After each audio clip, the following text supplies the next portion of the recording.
신바람 사연 아파트, 오늘의 사연 시작하겠습니다. 결혼한 지 2년 된 초보주부입니다. 곧 있으면 결혼기념일입니다. 오늘은 제 이야기를 좀 해보려고요. 제가 왜 축복해야 할 결혼기념일을 앞두고 이혼을 하게 되었는지에 대해서 말입니다. 신랑과는 소개로 만났고 반년에 결혼까지 하게 되었습니다. 서로 홍기가 차있던지라 후다닥 식을 올리고 말았네요. 연애로 만나는 동안 참 선한 사람이었고 결혼을 결정할 만큼 아무런 문제가 없게 보였습니다. 그 뒤로도 같이 신혼집을 꾸리고 결혼 생활을 이어오면서도 아무런 문제가 없었지요. 배려심 강하고 성실하기까지 해서 회사에서도 인정받는 사람이던 남편은 누가 봐도 1등 신랑감의 모습에 한없이 가까운 사람이었죠. 이렇게 인간미가 떨어지는 사람일 거라고는 상상도 할 수가 없었어요. 아니, 몰랐다고 하는 게 더 맞을 것 같아요. 신랑을 포함한 시댁 식구들의 진짜 모습을 결혼하기 전에 알았다면 하는 후회가 드네요. 저에게는 안 좋은 기억입니다. 작년 10월경 해외로 유학을 가 공부를 하고 있던 남동생이 교통사고로 세상을 떠나면서 생기게 된 일이거든요. 저의 남동생은 저와도 나이 터울이 많아 나는 터라 저도 애지중지 이뻐했고 늦게 찾아온 막내이다 보니 온 가족의 사랑을 받으며 자란 아이였어요. 곱게 자라서 그런가 제 동생은 원래 못 말릴 정도로 사고뭉치였어요. 남들 공부할 때 놀기만 했으니 대학 문턱은커녕 근처도 가볼 수 없었어요. 하루는 제가 정신 좀 차리고 살라며 타이른 적이 있는데 동생도 나름 고민이 많았더라고요. 집안 형편이 넉넉한 편은 아니라서 동생이 대학을 가려면 학자금 대출을 받아야만 했습니다. 그런데 부모님께서 왜 대출을 받냐고 본인들이 해주시겠다고 하여 그렇게 알고 있었는데 그 나이에 어머니가 어디 취직하실 수 있었겠어요. 결국 동네 마트형 슈퍼마켓에 캐셔로 취직을 하셨어요. 그런데 동생이 우연찮게 진상 손님에게 갑질당하는 어머니를 봤는가 봐요. 그 뒤로부터 엄마 고생시켜가며 모아놓은 그런 돈으로 대학을 가고 싶지 않다고 하더라고요. 저는 철없는 소리 하지 말라고 동생을 나무랐어요. 그렇게 혼자 소갈이하고 아무 말도 안 해봐야 누구 알아주는 사람 하나 없다고요. 그리고 당시에 모아둔 돈 500만 원을 동생한테 줬습니다. 이걸로 일단 공부가 되었든 뭐라도 시작해보라고요.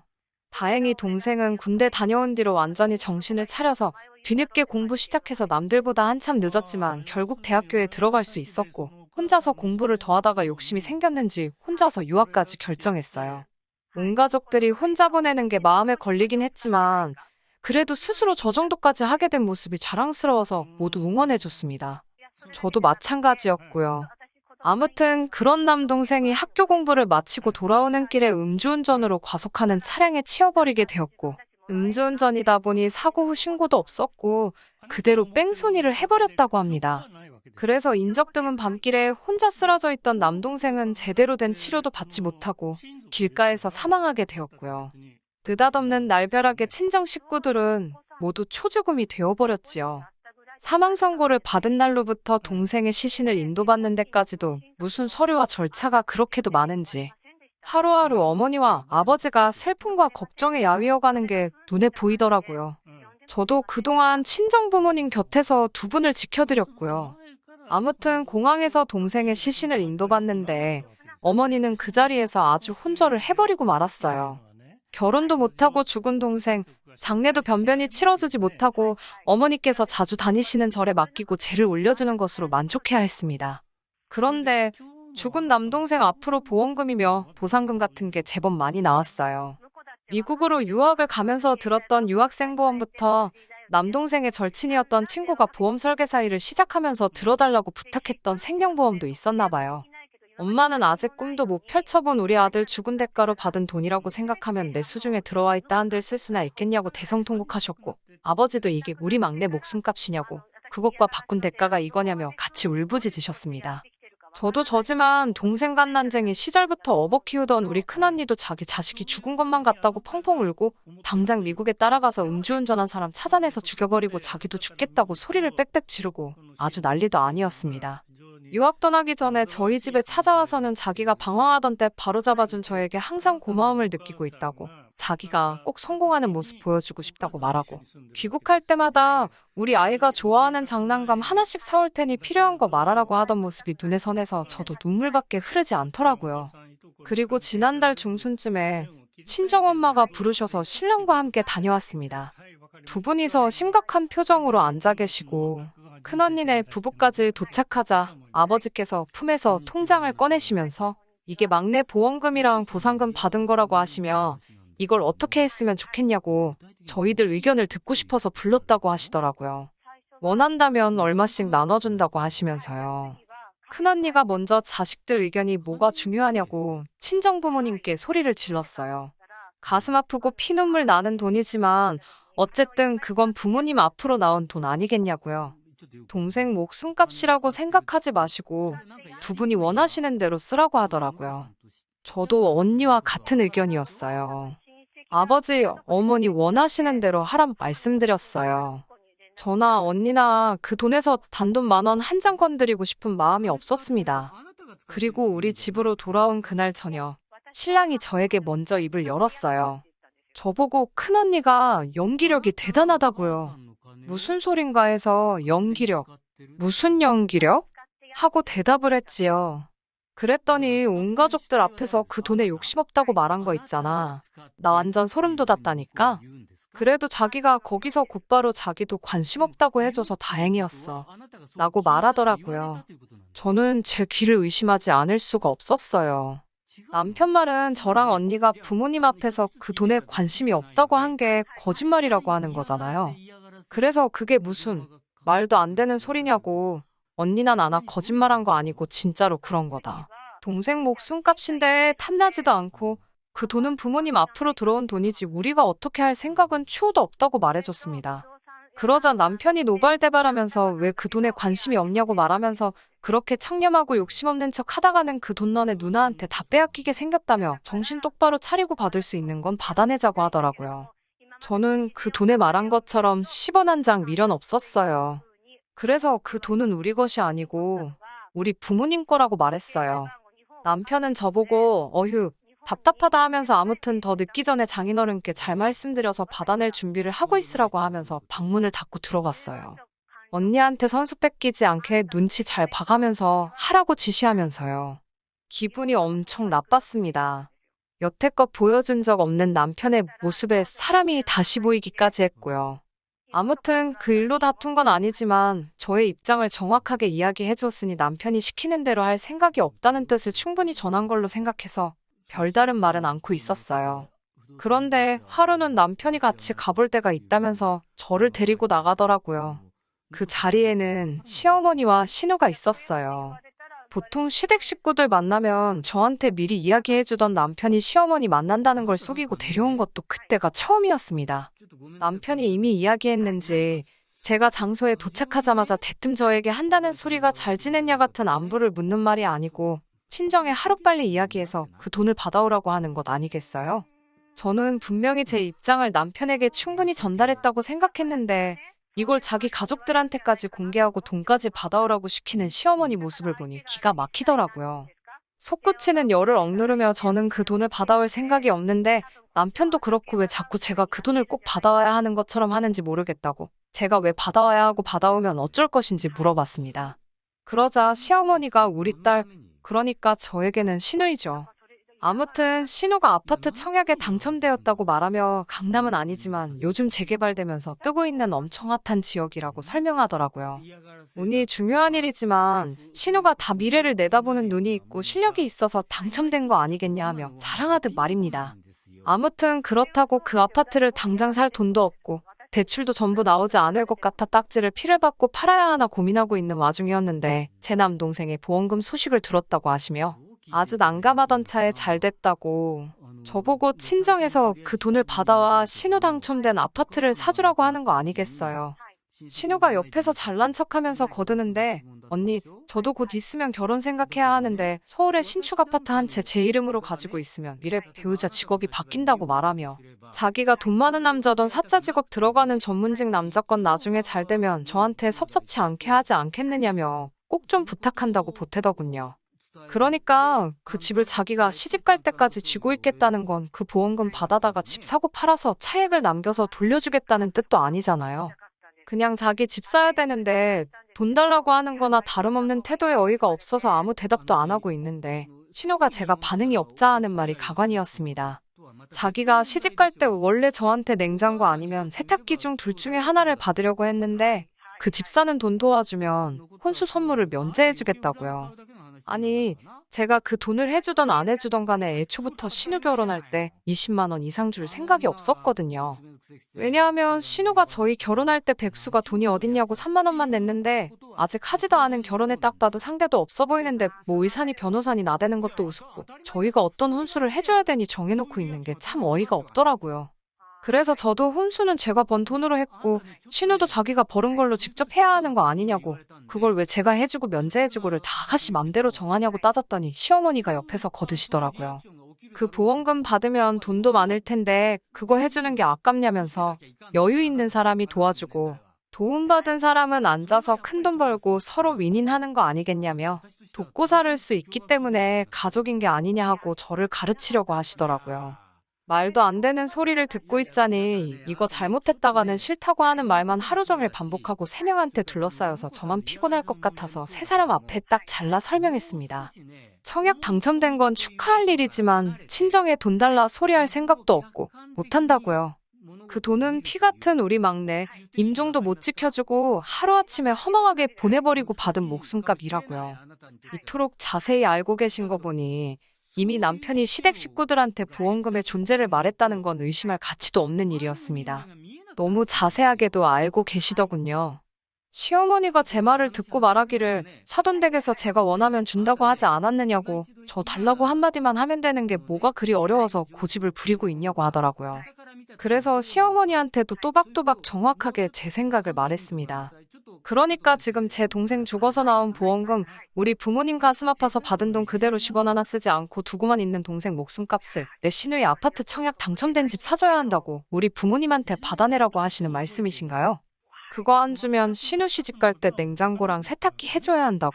그러니까 꼭 해달라고 설득을 해야 하나요? 그게 말이 된다고 생각하세요? 라고 따졌지요. 그랬더니 신우는 옆에서 냉장고랑 세탁기가 아니라 둘 중에 하나만 해달라는 거라고요 하면서 자기가 눈치 없고 멍청한 거를 꼭 티를 내고 있더라고요. 그러고서는 하는 말이 언니 돈이면 오빠 돈이기도 하지 않냐고 오빠가 동생 도와주는 게 당연한 거 아니냐는 소리를 하더라고요. 그 말에 제가 순간 이성을 잃고 제 눈앞에 보이는 물컵을 들어서 신우 얼굴에다가 뿌려버렸습니다. 내 동생 죽어서 받은 돈이 왜 이 사람 돈이냐고. 애초에 우리 부모님 앞으로 나온 돈이고 오빠가 동생 도와주는 게 당연한 거면 이제 흔적도 없는 동생이 남기고 간 돈을 누나인 내가 어떻게 받고 어떻게 쓰겠냐고 했죠. 물에 빠진 생쥐꼴이 된 신우는 잔뜩 쫄아서 아무 말도 못하고 있고 시어머니는 자기 딸이 물벼락을 맞으니 저에게 화는 내고 싶은데 또 저한테 화냈다가는 그 돈을 못 받을 거라고 생각했는지 씩씩거리면서 참는 게 전부 티가 나더라고요.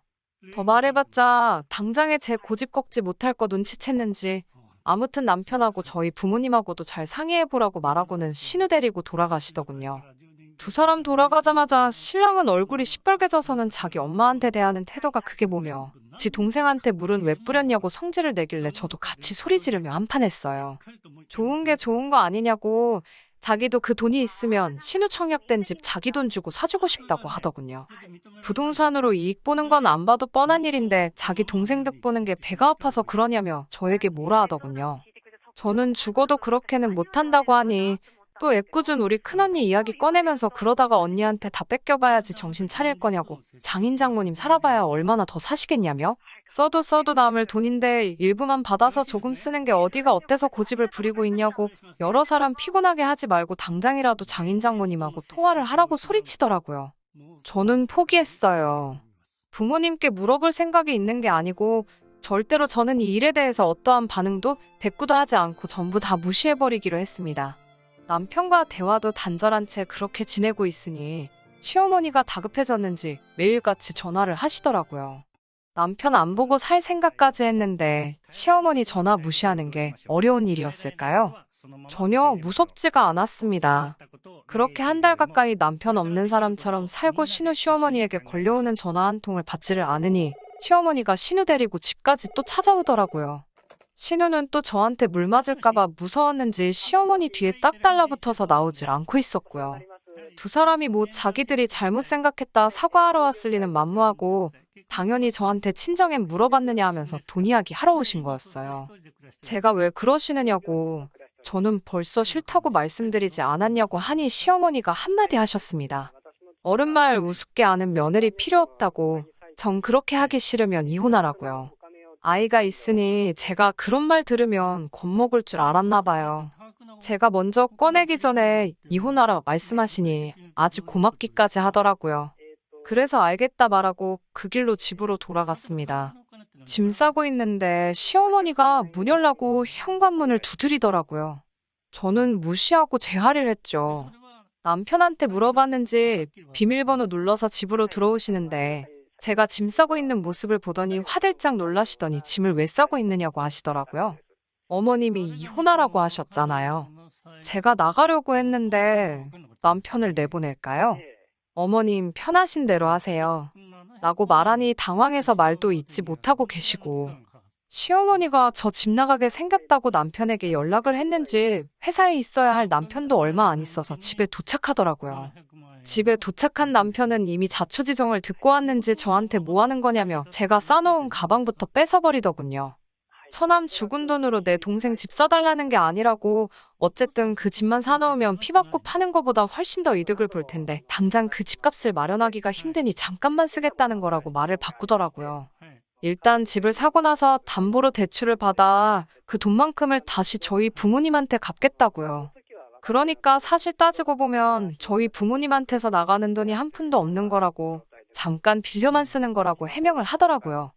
애초에 처음부터 그렇게 말했어도 제가 저희 부모님께 물어볼 생각이 있던 것도 아니지만 막상 돈 나올 구멍인 제가 이혼까지 결심했다고 하니 잔뜩 쫄아있는 온 시댁 식구 모습이 볼만하더라고요. 더는 듣기 싫다고 말하고 너네 엄마 입에서 이혼 이야기 나온 김에 이 상황에 우리는 이렇게 끝내는 게 맞는 것 같다고 말해줬습니다. 그랬더니 애는 어떻게 하냐고 너 애를 아빠 없이 키울 생각이냐고 협박하듯이 말하더라고요. 아직 양육권이 결정된 것도 아닌데 아빠 없이 키운다는 소리가 나오냐고 너 생각보다 우리 결혼 생활에 미련이 많이 없는가 보구나 하고 남편 밀치고 문 앞 지키고 있던 신우랑 시어머니 밀치고 밖으로 나와버렸습니다. 그리고 결혼기념일을 앞두고 완벽한 남이 되고 말았어요. 이런 일이 있을 줄 알고 의도한 건 아닌데 신혼집 구할 당시에 전세를 공동임차인으로 해서 공동명의로 구했거든요. 추가 대출 받는데 힘들어서 그렇게 하면 득보다는 실이 더 많다고 들었는데 그때는 시어머니가 반년 만에 결혼하는 제가 못 믿어서 그랬는지 굳이 공동명의로 해야 한다고 노래를 부르셨거든요. 저를 못 믿는가 해서 그 당시에는 조금 서운하기도 했는데 오히려 그렇게 해놓은 게 이렇게 요긴하게 쓰일 줄은 몰랐습니다. 덕분에 신혼집 구할 때 들어갔던 돈 그대로 들고 나올 수 있었고 남편은 졸지에 전세금마저 빠지니 오갈 데가 없어져서 다시 시부모님 집으로 갔다고 하네요. 들려온 소식에 의하면 그래도 전세금이 빠지면서 목돈이 생겨 대출받고 소위들 말하는 연끌을 해서 신우가 당첨된 집을 샀다나 봐요. 차액으로 돈 좀 만질 생각을 하면서 말입니다. 그런데 그 아파트가 서울에 위치한 신축임에도 불구하고 미분양이 생겨서 시세 차익으로 재미도 못 보게 되었다는 뉴스 기사를 보게 되었을 때 속으로 얼마나 시원하던지 그 기분을 말로 설명하기가 힘드네요. 다행히 다시 저희 보호자가 된 부모님의 재산 상황과 아이를 곁에서 더 지켜줄 수 있는 전업주부였던 저였기 때문에 법원에서 양육권과 친권까지 제가 가질 수 있게 판결을 내려주었습니다. 제가 죽은 남동생의 대타가 될 순 없을 거예요. 그래도 한동안 힘드셨을 저희 부모님 곁을 제가 지키며 두 분 혼란스러웠던 마음을 제가 조금이나마 풀어줄 수 있다면 그만한 소원이 또 없을 것 같네요. 긴 이야기 들어주셔서 정말 감사합니다. 끝까지 들어주셔서 감사합니다. 오늘의 사연은 여기까지입니다. 구독과 좋아요, 알람 설정 부탁드리고 더 좋은 사연으로 다시 찾아뵙겠습니다. 감사합니다. 신바람 사연 아파트 오늘의 사연 시작하겠습니다. 안녕하세요. 결혼한 지 2년 된 30대 초반의 여성입니다. 아직 아이는 없고요. 평소에 자주 사연을 들으러 오긴 하는데 제가 직접 사연을 적어보는 건 처음이라 어떻게 시작해야 할지 어렵네요. 다른 부부들은 보통 무슨 이유로 이혼을 할까요? 저희는 경제적인 이유도 있지만 남편의 적반하장식 태도에 제가 질려버려서 이혼하게 되었습니다. 친구들한테 이 답답한 속을 털어놓자니 그래도 한때 사랑했고 같이 삶았대고 살던 사람이라 그런지 제 얼굴에 침 뱉기 같아서 입이 안 떨어지더라고요. 그래서 이렇게 익명의 힘을 빌려 사연을 적어봅니다. 제 소개를 먼저 간략하게 해볼게요. 저는 대학교를 졸업한 후 다른 친구들처럼 평범한 직장 생활을 시작했어요. 하지만 제가 회사 생활을 시작하고 얼마 지나지 않았을 때 회사에 갑작스러운 해고바람이 불어왔습니다. 비록 저는 해고 대상은 아니었지만 하루아침에 사무실을 떠나는 사람들을 보니 언제 제 이야기가 될지도 모른다는 두려움에 눈앞이 깜깜해지더라고요. 그때부터 저는 틈틈이 커피 자격증도 따고 제빵 기술도 익히며 창업을 준비하기 시작했습니다. 그리고 직장 생활 3년 만에 회사에서 멀지 않은 곳에 위치한 카페를 인수하게 되었어요. 그리고 얼마 후 제 발로 회사에서 나와 자영업자의 길을 걷게 되었습니다. 그 이후로 한동안 식사는커녕 잠도 제대로 자지 못할 만큼 바쁘게 살았네요. 한 5년 정도 지나니까 어느새 하나였던 카페도 2개가 되었고 매장 사이즈도 커졌어요. 그래도 여전히 매일같이 두 곳 다 제가 직접 들려서 몇 시간씩 카운터도 보고 커피도 내리고 합니다. 제 매장이니까 제 손이 구석구석 닿지 않으면 안 되겠더라고요. 아무튼 남편을 만나기 전 저는 이렇게 살고 있었습니다. 애정관계에 있어서는 마지막 남자친구와 헤어진 뒤 3년째 솔로로 지내고 있었고요. 반면에 주변 친구들은 하나둘씩 시집을 가더라고요. 그런 친구들을 보고도 별 걱정이 없었던 저와는 달리 친정 어머니가 굉장히 속상해하셨습니다. 당신이 보기엔 딸이 돈 버는 데만 혈안이 돼 있어서 걱정스러우셨대요. 사실 제가 돈 버는 재미에 푹 빠져 있었던 건 맞아요. 한 달에 거의 800, 900, 잘 될 때는 1000까지도 벌리니까 아무리 일을 해도 피곤한 줄 모르겠더라고요. 그렇게 바쁘게 살던 중 한동안 연락이 닿지 않았던 고등학교 동창으로부터 오랜만에 연락을 받았습니다. 좋은 사람을 만나서 결혼한다고 했어요. 그런데 초대할 만한 친구가 많이 없어서 그렇다며 시간이 되면 혹시 참석해 줄 수 있겠냐고 묻더라고요. 학교 다닐 때도 그다지 친하지 않았는데 오죽하면 나한테까지 연락을 했을까 싶어서 흔쾌히 가겠다고 했네요. 친구의 결혼식 당일이었습니다. 그곳에서 신랑 측 하객으로 참석했던 지금의 남편을 만나게 되었어요. 사실 아시다시피 결혼식장에서는 너나 할 것 없이 다들 들떠서 분위기가 시끌시끌하고 정신이 하나도 없잖아요. 그렇다 보니 남편이나 저나 호감을 느끼기는커녕 서로 있는지도 몰랐던 게 사실입니다. 그런데 정작 결혼식 주인공들은 저희를 보고는 서로 이어주면 좋겠다는 생각을 했답니다. 그래서 신혼여행에서 돌아오자마자 결혼식에 참석해줘서 고맙다는 핑계로 밥을 사준다며 남편과 저를 같이 불러냈더라고요. 그렇게 얼떨결에 남편을 소개받게 되었어요. 제가 원래 성격상 소개팅 같은 자리를 좋아하지 않아요. 그래서 아마도 친구가 소개팅 할 거냐고 물었다면 거절했을 거예요. 하지만 그날은 단 둘만 있던 것도 아니고 오래된 친구도 함께여서 그런지 자리가 한결 편하게 느껴졌습니다. 어색한 것도 덜했고 즐거운 시간이었어요. 그렇게 어느덧 시간이 밤 11시가 다 되어가자 남편이 먼저 저를 집에 데려다 주겠다고 하더라고요. 그 제안이 싫지만은 않았어요. 그리고 집으로 돌아오는 길에 남편이 제 연락처를 물어보면서 다음에 또 볼 수 있겠냐고 물었습니다. 남편은 특출난 외모는 아니었지만 서글서글한 인상 때문에 보고 있으면 기분이 좋아지는 사람이었습니다. 바쁜 일정 속에서 남편과 있으면 그래도 마음이 편해지는 것 같았어요. 그렇게 만난 지 8개월쯤 되었을 무렵 남편은 저에게 결혼하자며 프로포즈를 해왔습니다. 사실 당시 남편 나이가 35이었는데 그래서인지 연애 초반부터 결혼에 대해 저보다 좀 더 압박을 느끼는 것 같았어요. 그래서 남편이 프로포즈를 했을 때 크게 놀라지는 않았습니다. 결혼 이야기가 오고 가면서 저희는 서로에게 재산 상태를 오픈하게 되었습니다. 먼저 저 같은 경우 카페 두 곳을 하면서 모아둔 돈이 1억 조금 넘게 있었습니다. 몇 년 전 부모님이 증여해주신 오피스텔 하나가 있었고요. 참고로 부모님은 개인적인 이유로 남들보다 조금 일찍 은퇴를 하셨고 지금은 두 분이서 아파트 생활을 하고 계십니다. 부모님의 재산이다 보니 정확히는 모르지만 당시에는 살고 계신 아파트와 작은 건물 하나를 가지고 계셨어요. 그 외 저축 및 연금도 있으셨고 건물에서 나오는 월세로 생활하고 계셨기 때문에 노후는 걱정 없었네요. 남편의 경우는 조금 달랐습니다. 혹시나 남편의 지인이 사연을 들을 수도 있으니까 구체적인 지역명은 언급하지 않을게요. 남편은 일단 모아둔 돈이 6천 정도로 저희 절반 수준이었습니다. 남편의 나이나 경력을 고려했을 때 솔직히 기대에 못 미치는 금액이었어요. 남편이 말하기를 그 이유는 학자금 대출 때문이랍니다. 직장 생활을 시작한 이후 학자금 대출을 상환해야 했기 때문에 돈을 모을 여력이 없었다고 하더라고요. 본인이 벌어서 본인이 공부한 거 냈다는데 제가 뭐라고 하겠어요. 오히려 책임감이 있어 보여서 솔직히 좋아 보이기도 했고요. 게다가 남편이 다니던 회사가 공기업 성격이 강해서 정말 치명적인 큰 실수를 하지 않는 한 잘리지 않기로 유명한 안정적인 곳이었어요. 연봉도 5천에서 6천 사이라고 했고요.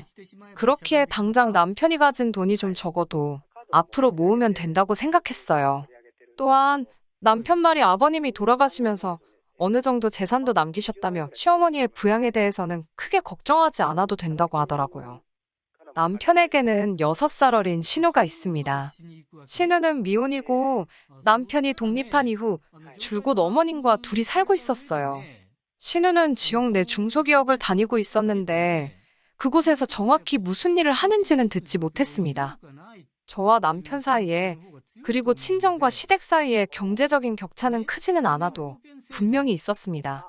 하지만 그게 저희가 결혼을 결심할 때 저희 발목을 잡을 만큼 큰 문제는 아니었어요.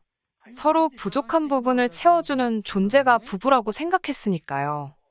신혼살림을 시작할 때 제가 모아둔 돈 1억 2천과 남편이 모아둔 돈 6천에 친정 부모님이 1억 보태주셨습니다. 시어머니께서 국산 중형차 한 대 뽑아주셨고 혼수해주셨어요. 감사한 마음으로 시어머니와 신우에게 명품백 하나씩 선물했고요. 정말이지 이때만 해도 누가 얼마를 썼는지를 떠나서 서로 주고받고 하는 그 마음이 좋았습니다. 더 바라는 것도 없었고요. 하지만 이대로만 같았으면 하는 제 마음과 달리 남편은 달라진 모습을 보였어요. 결혼식을 올리고 얼마 지나지 않았을 때부터였어요. 사실 연애 때부터 종종 남편은 자기도 회사를 관두고 장사를 하면 어떨 것 같냐고 저에게 몇 번이나 물어왔어요. 저는 좀처럼 남편의 생각이 이해가 되질 않았습니다. 남들은 들어가고 싶어서 1년이고 2년이고 고생하는 회사를 왜 제 발로 차버리고 나올 궁리를 하는지 말이에요. 그럴 때마다 저는 남편에게 장사가 보는 것만큼 쉬운 게 아니라고 그냥 회사 잘 다녔으면 좋겠다고 했습니다. 결혼 후에는 제가 카페 때문에 매일같이 동분서주하는 현실을 매일매일 옆에서 볼 테니 그런 말은 입에서 쏙 들어갈 줄 알았습니다. 그런데 얼마 되지 않아서 남편은 다시 회사를 관두고 싶다는 이야기를 꺼냈습니다. 그러면서 저더러 부럽답니다. 어딜 가나 사장 소리 들으면서 대접받고 시간도 제 맘대로 쓸 수 있으니 얼마나 좋겠냐면서요. 어디다 아쉬운 소리 할 일도 없고 일이라고 해봤자 아르바이트생들에게 이래라 저래라만 하면 되지 않냐입니다. 자기가 보기에는 저는 아침 저녁으로 고개만 삐쭉 내밀고 돈만 훑어가는 존재랍니다. 그런 말을 들으니 너무 속상하더라고요. 남편이야 출근하니까 당연히 제가 낮에 어떻게 일하는지 모르잖아요. 그런데 자기가 안 해봤다고 말이라고 쉽게 해대니 정말 섭섭했어요. 아마 모르는 사람 같았으면 너도 한번 해보라고 부추겼을지도 몰라요. 너도 한번 해보고 진짜 막말로 한번 피똥 싸보라고요. 하지만 사랑하는 남편이었기에 계속 말렸습니다. 장사가 절대로 쉬운 일이 아니다. 내가 당신을 무시하는 것이 아니라고. 남편은 그런 제 마음도 몰라주고 아내로서 남편을 응원하고 지지해주기는커녕 계속 안 된다고 누르기만 한다면서 서운하다 했지만요. 사실 결혼하자마자 저희 집 경제권은 제 손으로 넘어왔었어요. 제가 달라고 한 게 아니라 남편이 자기는 이것저것 신경 쓰고 싶지 않다면서 저더러 해달라고 하더라고요. 그리고 비로소 남편이 정확히 어느 정도 버는지 알게 되었습니다. 세금을 비롯해 이것저것들을 제외하고 나니까 실수령액은 350에서 400 정도였어요. 적은 돈은 아니지요. 게다가 저도 수입이 있었으니까 절대로 생활하기에 부족한 돈은 아니었어요. 그런데 어느 날 갑자기 남편이 앞으로 자기 월급 중 100은 어머님께 매달 생활비로 보내드리고 싶답니다. 결혼도 했으니 이제 아들 노릇을 좀 하고 싶다면서요. 그 말을 들으니 저도 아차 싶더라고요. 저는 저희 부모님 생활비를 보태드려야겠다는 생각을 해보질 못했으니까요. 제가 남편에게 그럼 이참에 양가 어른들에게 매달 100만 원씩 드리자고 했습니다. 매달 200씩 나가는 게 솔직히 부담스럽기는 했지만 남편 말대로 자식 노릇은 해야겠더라고요. 곧이어 남편은 저에게 자기 월급 중 200만 원은 자기 이름으로 따로 모아달래요. 400 중에 어머님 생활비로 100 나가고 당신 앞으로 200 적금하면 생활은 뭐로 하냐니까 남은 돈에 제가 보태면 되지 않냐고 하더라고요. 좀 황당했어요. 물론 남편 말대로 제가 벌어오는 돈으로 생활비를 할 수도 있었지요. 하지만 솔직히 남편의 속내가 눈에 너무 빤히 보이니까 얄밉더라고요. 생활비로 한 달에 50에서 100만 원만 주겠다는 이야기잖아요. 자기는 자기 입속 다 챙기고 정작 꼭 써야 되는 부분에서는 저더러 다 부담하라는 말처럼 들려서 서운하더라고요. 저는 이럴 것 같으면 경제권 같은 거 필요 없다고 가져가라 했습니다. 남편더러 당신 알아서 당신이 말한 대로 어머님 용돈도 드리고 적금도 200씩 하고 그러라고요. 하지만 나는 생활비로 최소한 100은 고정적으로 받아야겠으니 앞으로 생활비로 100 먼저 달라고 했습니다. 당신 100, 나 100, 이렇게 200으로 생활비를 하자고 했어요. 부족한 부분에 있어서는 월말에 한 번 더 정산을 하던지 또 다른 방법을 생각해내 보자면서요. 남편은 제가 말한 방법에 불만이 많았지만 그렇다고 별다른 뾰족한 수를 생각해내지도 못했습니다. 그렇게 얼떨결에 저희 부부는 생활비를 각자 관리하게 된 거예요. 이후로 저는 남편이 돈 관리를 어떻게 하든 관여하지 않았습니다. 저희 부부 사이가 나빴던 것도 아니에요. 말 그대로 돈 관리만 따로 하고 있었을 뿐이지요. 그렇게 1년 정도 지나고 나서 일이 터졌습니다. 남편이 회사에 사표를 썼다고 하더라고요. 갑자기 그게 무슨 소리냐니까 진작부터 자기도 장사하고 싶다고 말하지 않았냐면서 편의점을 차리겠다고 하더라고요. 아무리 그래도 그렇지 어떻게 와이프인 나하고 상의도 한마디 없이 그런 결정을 내릴 수 있냐고 제가 화를 냈어요. 남편은 보나마나 반대했을 거면서 상의는 무슨 상의냐며 자기는 미안한 게 하나도 없다고 하더라고요. 하지만 이미 벌어진 일만 붙들고 시간 낭비만 하고 있을 수도 없어서 앞으로 계획이 어떻게 되냐고 물었습니다. 그러자 그동안 모아둔 2천만 원에 시어머니가 3천을 빌려주셨답니다. 나머지는 대출로 어떻게든 해보려고 한다면서 신경 쓰지 말라면서 자기가 다 알아서 한다고 그래요. 당연히 걱정이 되었지요. 저는 기왕 이렇게 된 거 조금이라도 도움을 주고 싶었습니다. 어찌됐건 제가 장사를 하루 이틀 해본 것도 아니고 저는 안정적으로 매장을 꾸리고 있었으니까요. 하지만 남편은 간섭하지 말라 했습니다. 괜히 이래놓고 나중에 제가 생색내는 꼴 못 본다면서요. 결국 제가 남편을 위해 해줄 수 있는 건 그저 아내로서 잘 되기만을 빌어주는 것뿐이었습니다. 그리고 얼마 후 남편이 그토록 원하던 편의점을 열게 되었습니다. 편의점 위치도 정말 엉뚱한 곳에 열었더라고요. 아무런 연고도 없는 집에서 1시간 거리였어요. 왜 이런 곳이냐고 하니까 근처에 편의점이 하나도 없는 동네가 여기뿐이었다나요. 반나절 가까이 동네를 돌아봤는데 망했다 싶었습니다. 아파트도 별로 없고 학교도 없고 정말이지 사람 사는 동네 맞나 싶을 정도로 텅 비었더군요.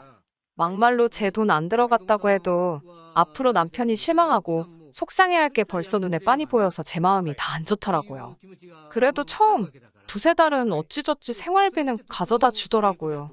저도 남편 자존심도 있고 하니까 먼저 말하기 전에는 장사는 잘 됐냐, 어땠냐 묻지 않았습니다. 하지만 모르긴 몰라도 마음 고생을 꽤나 하고 있는 눈치였어요. 하루가 다르게 안색도 안 좋아지고 살도 빠지는 게 눈에 보이더라고요. 그러다 편의점 연지 한 반년이 좀 넘었을 때부터는 생활비가 뚝 끊겼습니다. 물론 제가 생활비는 계속 부담을 하고 있었으니까 먹고 사는 데는 지장이 없었지만 주부로서 스트레스는 받았지요. 언제까지 이렇게 살아야 되나 걱정도 되었고요. 그때 남편이 저에게 먼저 말을 꺼내더라고요. 편의점을 접어야겠다면서요. 자기 생각보다 장사가 잘 안 된답니다. 이런 날이 올 줄은 알고 있었지만 생각보다 빨라서 좀 놀랐어요. 적어도 1, 2년은 버틸 줄 알았거든요. 그때 남편이 한다는 말이 가관이었습니다. 이 편의점을 팔고 새 편의점을 제 카페 근처에 열어야겠답니다. 자기가 장사를 해보니까 자기는 장사 소화는 좋은데 가게 자리가 안 좋아서 그런 것 같대요. 그러면서 덧붙이기를 제가 하는 카페마다 장사가 잘 되는 걸 보니까 제가 자리를 잘 보는 것 같다면서 그 근처에다 열겠답니다. 그러면 제가 자기 대신해서 편의점도 자주 들여다볼 수 있고 덕분에 자기도 자기 개인 시간 좀 가질 수 있고 좋을 것 같다나요. 그 말을 듣는데 정말 사람들 표현 따라 머리에 뚜껑이 있다면 확 열릴 것 같은 기분이었습니다. 저도 카페 2군데 운영하면서 살림하랴 정말이지 개인 시간은 하나도 없거든요. 그런데 남편은 그런 저에게 이제 편의점까지 봐달라는 겁니다. 제가 진작부터 당신 다니는 회사는 안정적인 회사니까 그냥 다니라고 했는데 자기 멋대로 일을 저질러 놓고 뒷수습은 나더러 해달라니 너무하잖아요. 저는 그렇게는 못 해준다고 했습니다. 나도 엄연히 내 사업장이 있는 사람이고 그게 먼저지 당신 사업까지 챙길 정신은 없다고요. 그러자 남편 한다는 말이 가관이더군요. 나름대로 논리적인 척 말한답시고 첫 번째로 남자 일이 잘 풀려야지 집안이 잘 돌아간답니다. 두 번째로 그까짓 거 카페 아무나 할 수 있대요. 막말로 아르바이트생만 써도 돌아간답니다. 어이가 없어서 그렇게 쉬워 보이면 당신도 카페 하지 그랬냐니까. 자기가 카페 차렸다가 너무 잘 돼서 제 기라도 죽으면 어쩌나 싶더래요. 이건 뭐 말 같아야 들어주지 상대할 가치도 없더라고요. 저는 듣기 싫다고 됐다고 알아서 하라고 했습니다. 그러자 남편이 그러면 앞으로 생활비는 당분간 못 준답니다. 자기도 어떻게든 살아보려고 하는데 협조를 안 해주니 방법이 없답니다. 그러면서 앞으로 시댁에 생활비도 저더러 드리랍니다. 저는 당신이 처음부터 시작한 일이니까 어머님 용돈은 당신이 책임지라고 했습니다. 생활비도 단돈 10만 원이라도 벌어서 달라고 했고요. 제가 남편보다 많이 벌면서 너무 인색하다고 생각하실 수도 있겠네요. 남편이 계속해서 회사를 다니는 상황이었으면 저도 이러지 않았을 겁니다. 하지만 남편이 저에게 말 한마디 없이 회사를 관두고 자기 멋대로 판을 벌렸을 땐 뒤따른 책임도 져야 된다고 생각했어요. 만약에 편의점이 잘 됐다고 해도 저는 남편에게 절대로 예전보다 더한 것을 바라지도 않았을 겁니다. 그리고 2달쯤 지난 얼마 전이었어요. 어머님께 연락이 왔습니다. 왜 생활비를 안 보내냐고요. 설마 싶었는데 정말 남편이 돈을 안 보냈더라고요. 이 무렵 남편과 저는 이미 감정의 골이 깊어져서 서로 말을 안 하고 지내고 있었어요. 그래도 할 도리는 하고 있겠지 했는데 어머님한테까지 그러고 있을 줄은 몰랐습니다. 남편에게 어머님께 생활비 때문에 연락이 왔었다고 하니까 저더러 좀 드리랍니다. 너무 뻔뻔한 그 태도에 기가 막혀서 편의점 정리하고 다시 일자리 알아보라고 했습니다. 그러면 생각해보겠다고요. 그러자 남편은 자기는 무조건 사업할 거랍니다. 저도 하는데 자기가 왜 못하겠냐면서 원래 이렇게 쓰러져 봐야 일어설 수도 있는 거라나요. 아직 정신 못 차렸구나 싶어서 더 말도 하기 싫더라고요. 이후로 어머님께 2~3차례 더 전화가 왔었는데 솔직히 짜증나서 받지도 않았습니다. 무슨 말씀하실지 뻔히 알았으니까요. 그랬더니 어머님이 쫓아오셨습니다. 말 그대로 서울 집으로 신우와 함께 쫓아오셨더라고요.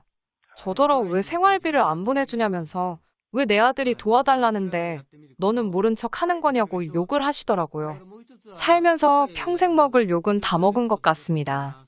당신 아들 허파에 바람 넣은 게 저라면서 저만 아니었으면 그 좋은 회사 때려치고 나왔겠냐며 저더러 평생 책임지랍니다. 당신 아들 얼굴 상한 것 좀 보라면서 앞으로 죄인처럼 납작 엎드려 살면서 남편 뒷바라지나 하랍니다. 어이가 없었지요. 남편이 편의점 연다니까 돈까지 대주신 게 누군데 저한테 덮어씌우시는 건지 얼마나 황당하던지 웃음이 나올 지경이었어요. 신호까지 나서서 아무리 그래도 시어머니 드리기로 한 생활비는 제때 보내는 게 며느리 도리 아니냐며 정말 너무하답니다. 저도 신우한테 말했어요. 막말로 남편한테 생활비 제대로 받아본 지가 언젠지도 모르겠다고 지금 살림이고 뭐고 다 제가 번 돈으로 하고 있다고요. 제가 지금 남편 재워주고 밥 먹여주고 진짜 시키고 입히는 거 빼고 다 해주고 있는데 시어머니 생활비 가지고 뭐라 하시면 저도 할 말 많다고 받아쳤습니다. 그러면서 신우한테 어머님 얼마씩 드리고 있냐니까 갑자기 입을 꾹 다물더라고요. 거기 얹혀 살면서 생활비 내놓으라는 거 너무 속보인다고 그러니까 저를 눈알이 빠져라 노려만 보더라고요. 시어머니랑 신우는 집에서 남편이 오기만을 기다리더라고요. 그리고는 남편이 오니까 다시 기세가 등등해져서는 낮에 저와 있었던 일을 무슨 무용담 펼쳐놓듯 떠들더라고요. 팔짱 끼고 가만히 듣고 있는데 남편이 이게 다 사실이냐며 저에게 고래고래 소리를 지르더군요. 이미 이때는 저도 이혼을 생각하고 있었기 때문에 나름의 준비가 되어 있는 상황이었어요. 내가 뭐 틀린 말 한 것도 아닌데 왜 소리를 지르냐고 같이 소리를 질렀지요. 편의점을 하든 정육점을 하든 내 알 바 아니니까 이젠 나 좀 그만 괴롭히라고 헤어지자고 했습니다. 이제 그만 당신은 당신대로 나는 나대로 살자고요. 남편은 제가 이혼 이야기를 꺼내자 무슨 생각인지 옳다구나 하는 표정으로 좋다고 하더라고요. 저는 속으로 저 멍청한 인간이 또 뭔 꿍꿍인가 싶었지만 그냥 빨리 끝내고 싶은 심정이었어요. 남편하고 결혼한 이후로 처음에는 좋았던 시절도 있었지만 결국 정신적 스트레스로 카페 일에 제대로 집중도 못하고 경제적 손실까지 떠안게 되었으니 마음 같아서는 위자료를 1억은 받아내고 싶은 심정이었네요. 하지만 현실적으로 그건 불가능하다는 건 진작에 알고 있었기에 남편이 알아서 떨어져 나가준다는 것만으로도 감사한 일이었습니다.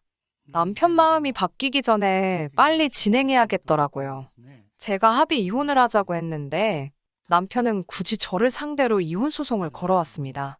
나중에 알게 된 일이지만 제 카페나 오피스텔 등에 대해서 재산 분할을 요청하려고 했었나 봐요. 당연히 소용없는 짓이었지요. 남편 몫으로 돌아갈 건 많지 않았어요. 처음부터 대부분 제 것이었으니까요. 오히려 남편이 배우자로서 역할에 충실하지 않았다는 것만 입증되어 저에게 위자료 1,000만 원을 주게 되었습니다. 변호사 수임비에 뭐에 남편에게는 상처뿐인 패배였어요. 남편은 자기 생각하고는 상황이 영 다르게 돌아가자 그제서야 직장도 알아보고 제가 원하는 대로 하겠다며 다시 한번 잘해보자고 하더라고요. 시어머니도 생활비고 뭐고 안 줘도 된다면서 둘만 잘 살라고 하셨지만 이제 그 누구의 말도 믿을 수가 없었어요. 그래도 저를 놓치고 후회하는 모습을 보니 꼬숩긴 하더라고요.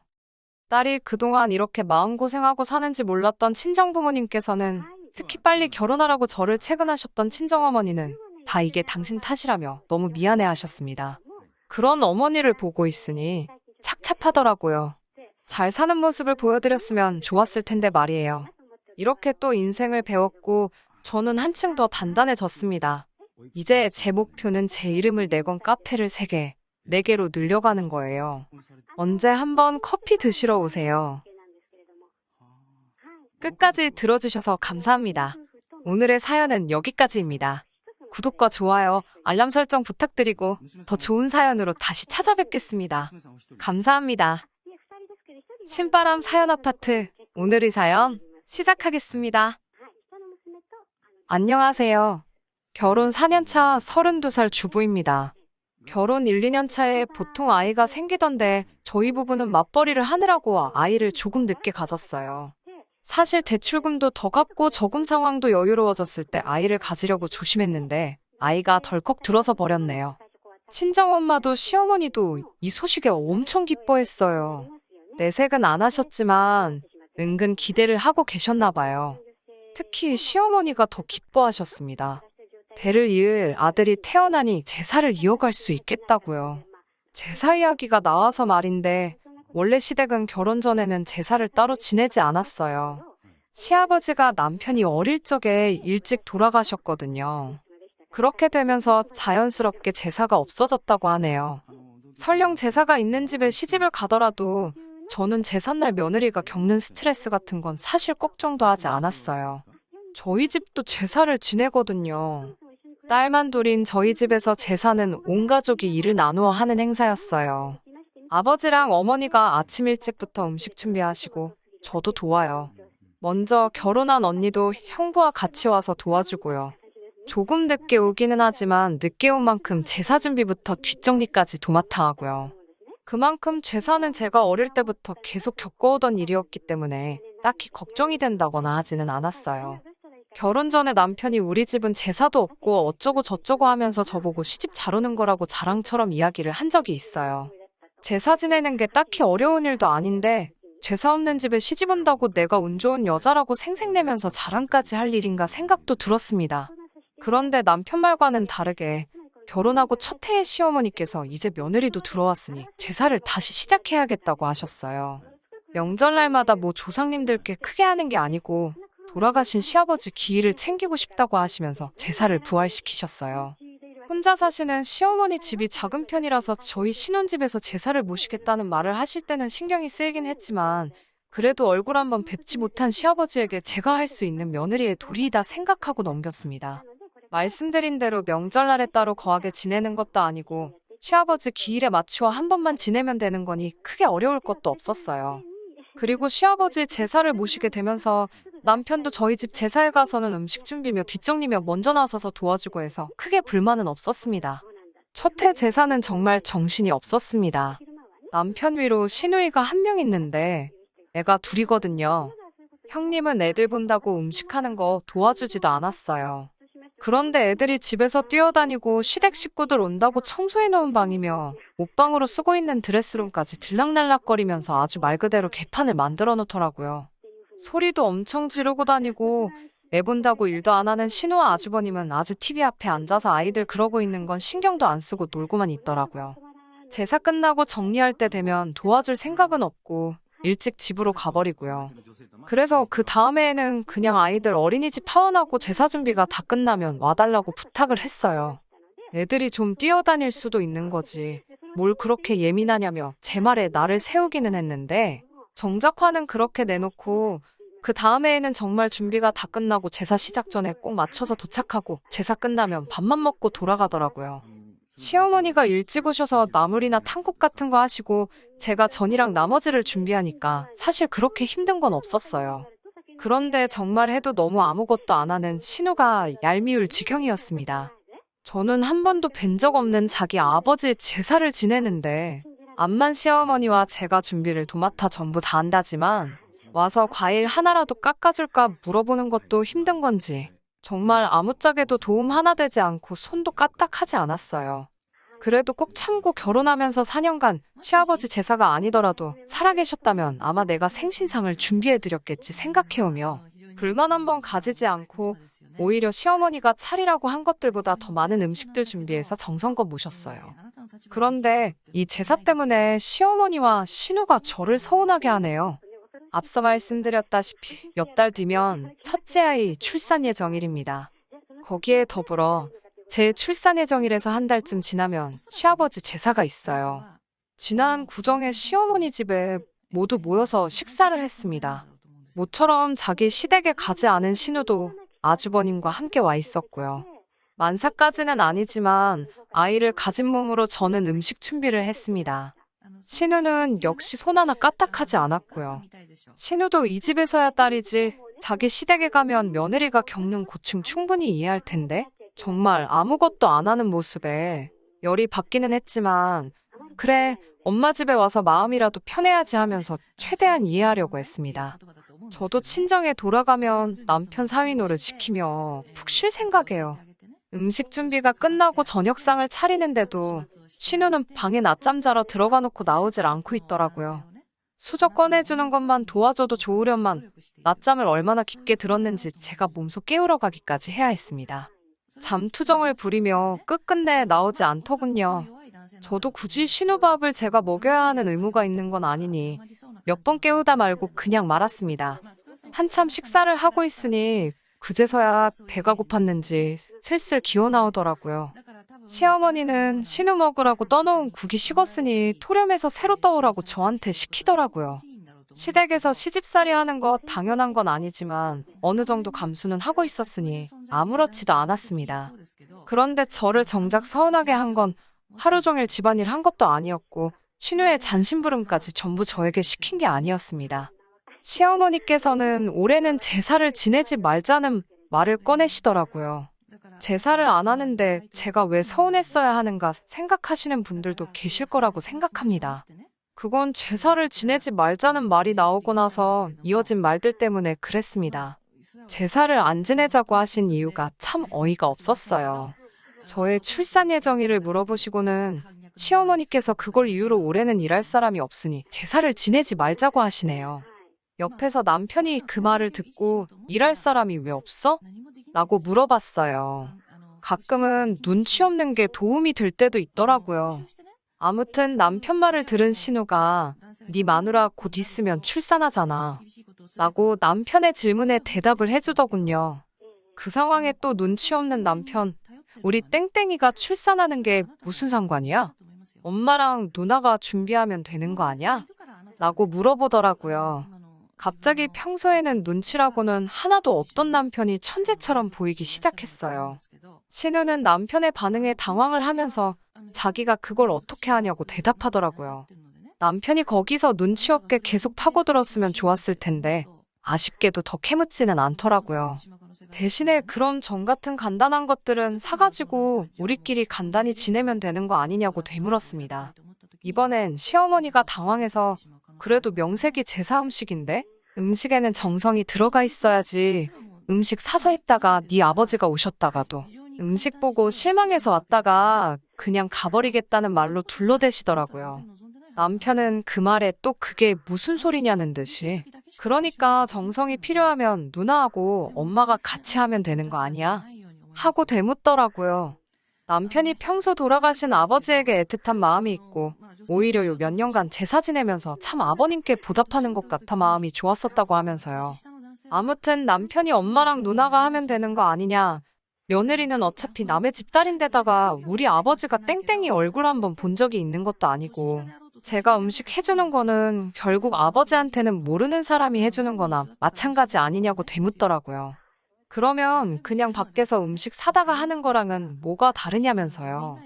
남편의 의외의 질문에 두 사람 다 아무 말도 잊지 못하고 덕분에 신우는 괜히 언성을 높이면서 받아치다 보니 명절 자리 분위기도 많이 안 좋아졌어요. 시어머니께서 상황을 수습하신다고 됐다고 싸우지들 말고 올해는 그냥 제사가 없는 걸로 하자고 하더라고요. 그날 집에 돌아가는 길에 남편이 자기 어땠냐고 물어보더라고요. 평소에 눈치도 없고 자기 의견 못 내는 못 믿어온 성격이었는데 그런 남편이 봐도 제가 출산하는 것 때문에 제사를 안 지낸다는 말이 어이없게 들렸나 봐요. 그래서 아무것도 모르는 척 행동해서 두 사람에게 한 방 먹여준 거라고 하네요. 웬일로 남편이 그런 걸로 저를 다 기쁘게 해주더라고요. 고맙다고 말하고 집으로 돌아왔지요. 그날은 그냥 그렇게 넘어가나 했는데 그날 저녁에 신우한테서 전화가 왔습니다. 저한테 올케는 그 상황에 어떻게 아무 말도 안 하고 있을 수 있냐고 자리에서 언성 높아지고 시언니 시어머니가 곤란해하는 상황이면 아무리 출산 예정이라고 겹친다고 해도 적당히 눈치 보다가 네가 알아서 음식 준비 도울 테니 제사를 지내자고 말 한마디 했으면 되는 게 아니냐고 저한테 따지더라고요. 너 때문에 시아버지 제사를 못 모시게 된 거나 다를 바가 없는데 어쩜 그 상황에 미안한 기색도 없이 말 한마디 안 하고 똥 씹은 표정으로 가만히 상황만 지켜볼 수 있느냐고요. 이미 시어머니께서 일할 사람이 없어서 제사를 지내지 말자는 말을 꺼내셨을 때 일할 사람이 없다는 말이 저를 지칭하고 하신 말인 걸 눈치를 채버려서 그때부터 저도 표정 관리를 제대로 못했거든요. 원래 시댁 제사는 며느리가 챙기는 거 몰랐어 라고 하면서 제가 며느리로서 당연히 해야 할 의무를 안 하는 거라는 식으로 말을 하더라고요. 더 늦기 전에 시어머니께 전화드려서 그냥 제사 음식 준비하겠다고 말씀을 드리라는 식으로 강요를 했습니다. 솔직히 너무 억울하고 화가 났는데 옆에서 신우랑 대화하는 걸 지켜보던 남편이 자기한테 다 생각이 있다고 자기만 믿으라고 하더라고요. 그러고 나서 남편이 전화기를 들어 전화를 건 곳은 신우의 시어머니였습니다. 원래 어려서부터 신우와 아주버님, 남편 이렇게 셋이 한 동네에서 같이 자라왔고 명문대를 나오신 신우의 시어머니는 세 사람을 공부도 봐주며 저희 시어머니와도 가까이 지내셨다 하더라고요. 남편도 그래서 잘 알고 지내던 사이였고요. 거기에 또 배우신 분이라고 우리 시어머니께서는 사돈관계가 되기 전부터도 신우의 시어머니 말이라면 무조건 전적으로 따랐다고 합니다. 애초에 시어머니가 시아버지 돌아가시고부터 제사를 안 지내기 시작한 것도 신우의 시어머니가 그 집에 제사를 없앤 모습을 보고 우리 시어머니도 따라서 없애신 거라고 남편이 설명해 주더라고요. 이제 와서 시아버지 제사를 부활시킨 게 자비를 할 수 있는 며느리인 제가 들어와서 그런 건지 아니면 정말 먼저 떠난 남편 기일을 챙겨주고 싶었던 건지는 모르겠지만 말이에요. 남편은 신우의 시어머니에게 신우가 한 말을 낱낱이 말해주기 시작했습니다. 신우의 시어머니는 특히 시댁 제사는 며느리가 챙기는 거라고 말한 신우의 발언에 몹시 불쾌해하시더라고요. 본인이 시집와서 제사를 없애버린 것도 며느리가 혼자서 제사 준비하는 불공평한 구조가 못마땅해서 없앴던 거라고 하더라고요. 신우는 시어머니 잘 만난 덕분에 원래였다면 1년에 총 19번의 제사를 모셨어야 했는데 시어머니 댁에서부터 그걸 끊어버린 덕분에 1년에 딱 한 번 추석에 조상님께 간단하게 차례드리는 것 말고는 아무것도 하지 않을 수 있던 거였죠. 차례상마저도 대추와 곶감 같은 과일 몇 개, 어포나 육포 하나만 내서 간소하게 차린다고 합니다. 이미 신우가 시집가기 전에 없어진 제사이니 신우는 이 사실을 알지도 못했어요. 아무튼 신우의 시어머니는 남편의 이야기가 끝나자마자 신우를 호출하더라고요. 얼마 지나지 않아 신우가 도착을 하니 거실에 앉아있던 저를 보고 제가 여기 왜 있지? 하는 반응을 보였어요. 신우의 시어머니는 앞뒤 다 잘라먹고 대뜸 올해부터 우리 집도 제사를 부활시키기로 했다고 폭탄 선언을 하셨습니다. 거기에 마침 신우의 올케인 제가 우리 집에서 제사 음식 준비를 한다고 하니 저에게 제사 음식 준비하는 법이나 여러 가지를 배우라고 하시더라고요. 신우에게는 시어머니지만 어려서부터 선생님하고도 같은 존재셨으니 그 분의 말에 신우는 꼼짝을 못하고 네 하면서 대답만 하고 있더라고요. 시댁 제사는 며느리가 챙기는 거 알고 있지? 잘 부탁한다. 라고 말씀하시고 본가에서는 원래 1년에 총 19번의 제사를 지냈다는 사실을 말해주셨어요. 19번이라는 말에 신우 얼굴이 새하얗게 질리다 못해 새파랗게 변하더라고요. 그 상황에서 이 사건의 중심에 저와 남편이 꾸민 일이라는 걸 눈치를 챘을 텐데도 어려워하는 시어머니 앞이니 뭐라고 말도 못하고 씩씩대고만 있을 수밖에 없는 거죠. 신우의 시어머니는 이어서 곧바로 우리 시어머니한테 전화를 거셨어요. 그리고 마치 누이 동생에게 잔소리하듯이 한마디 하시더라고요. 신우의 시어머니 말씀이 아직도 기억에 남네요. 조상 잘 만나서 조상 덕 좀 본 후손들은 제사는 대충 지내고 어디 다 놀러가고 없다고요. 내가 조상 덕 본 것도 없는데 음식 상에다 대고 절한다고 나아지는 것도 없고 괜히 뒷정리하면서 서운하기만 하지 않냐고. 제사가 나쁜 건 아니지만 허례허식 할 필요 없고 조상을 기리는 그 마음만 진실되면 되는 것 아니냐라고 하셨습니다. 시어머니와 신우는 꼼짝없이 아무 말도 못하고 있다가 그날의 일에 대해 저에게 사과를 해왔어요. 특히 신우가 말을 심하게 해서 미안하다고 말하는데 왠지 기분이 좋더라고요. 저도 시어머니께 출산이라고 겹치더라도 아버님 기일에 빠지지 않고 저도 도울 수 있을 만큼 도와드리겠다 약속도 했습니다. 그렇게 저희 집 제사소동은 의외의 인물의 개입으로 끝나버리고 말았어요. 남편이 솔직히 못 믿어왔고 결혼 전부터 보여준 엉성한 모습 때문에 혹시나 이런 식의 비슷한 일이 생길 때 저를 위해 목소리를 내준다거나 맞서 싸워줄 거라고는 솔직히 큰 기대도 하지 않았습니다. 그런데 이렇게 계획을 세우고 일사천리 일을 해결하는데 그런 모습이 참 여우 같더라고요. 아무것도 모르는 것 마냥 관심도 전혀 없다는 듯이 행동했지만 말에는 뼈가 있었고 행동에는 해결책이 있었어요. 남편을 정말 다시 봤습니다. 이번 일을 계기로 솔직히 제사를 더 이상 지내지 않는다거나 하는 건 기대도 하지 않습니다.